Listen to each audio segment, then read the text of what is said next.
بسم اللہ الرحمن الرحیم۔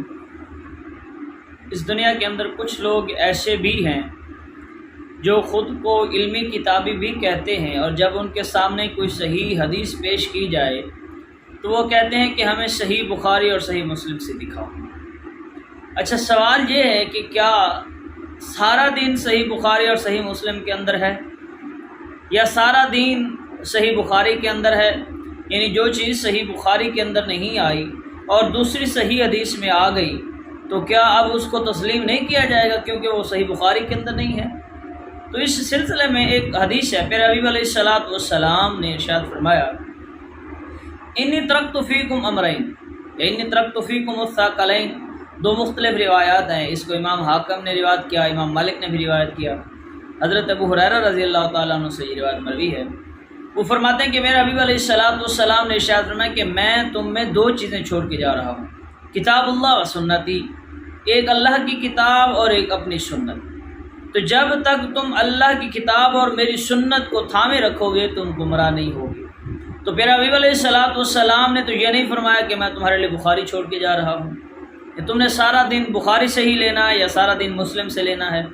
پیارے حبیب علیہ السلام نے سارا دین یہ تو نہیں ارشاد فرمایا کہ میں بخاری کے اندر چھوڑ کے جا رہا ہوں۔ تو جب پیارے حبیب علیہ السلام ہمارے لیے اپنی سنت چھوڑ کے جا رہے ہیں تو سنت جہاں سے بھی ملے گی ہم اس پر عمل کریں گے۔ اب امام بخاری رحمۃ اللہ علیہ وہ چونکہ شافعی المسلک تھے، امام شافعی کے مسالک اور امام شافعی اکثر مسائل جو ہے انہوں نے امام شافعی کے مسلک کے مطابق نقل کیے ہیں۔ اچھا، وہ احادیث روایت کیوں نہیں کی جو امام ابو حنیفہ رحمۃ اللہ علیہ کے مسلک کے موافق تھی، کیوں نہیں نقل کی، حالانکہ صحیح احادیث بھی موجود تھیں؟ تو امام بخاری رحمۃ اللہ علیہ نے اکثر احادیث کو صحیح کو جمع کیا ہے، تو اس کا مطلب یہ نہیں ہے کہ جو چیز بخاری کے اندر آئے گی، جو چیز صحیح مسلم کے اندر آئے گی اسی کو تسلیم کیا جائے گا، اس کے علاوہ کسی چیز کو تسلیم نہیں کیا جائے گا۔ اچھا، صحیح بخاری اور صحیح مسلم کی ہی روایت ہے 367، حضرت حذیفہ رضی اللہ تعالیٰ عنہ فرماتے ہیں کہ میرے حبیب علیہ السلام نے مجھے دو چیزیں بتائیں، ایک چیز کو میں دیکھ چکا ہوں اور دوسری چیز کا انتظار کر رہا ہوں۔ وہ دو چیزیں کیا ہیں کہ اللہ رب العزت نے قرآن کو نازل فرمایا اور لوگوں نے پھر قرآن کو سیکھا اور سنت کو سیکھا۔